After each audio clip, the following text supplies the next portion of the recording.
தேவனுடைய நாமம் மகிழ்ப்படுவதாக. இன்றைய பாடல்.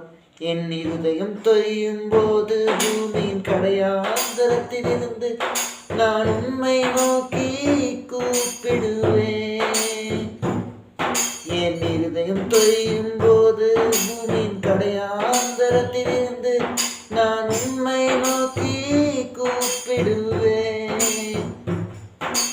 எனக்கு எட்டாத உயரமான கண்மலையில் என்னை கொண்டு போய்விடும்.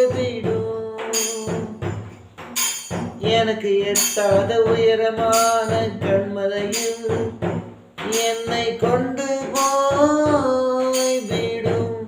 என் கூக்குரல் கேட்டிடும், என் விண்ணப்பத்தை கவனியும். என் கூக்குரல் கேட்டிடும், என் விண்ணப்பத்தை கவனியும். இன்றைய வசனம் சங்கீதம் 61:1-2. தேவனே, என் கூப்பிடுதலை கேட்டு என் விண்ணப்பத்தை கவனியும். என் இதயம் தொய்யும் போது பூமியின் கடையாந்திரத்திலிருந்து நானுமே நோக்கி கூப்பிடுவேன். எனக்கு எட்டாத உயரமான கண்மலையில் என்னை கொண்டு போய்விடும் என்ற வார்த்தையின்படி கர்த்தர் உங்களோடு இருப்பாராக. இயேசுவினை நேசிக்கிறார்.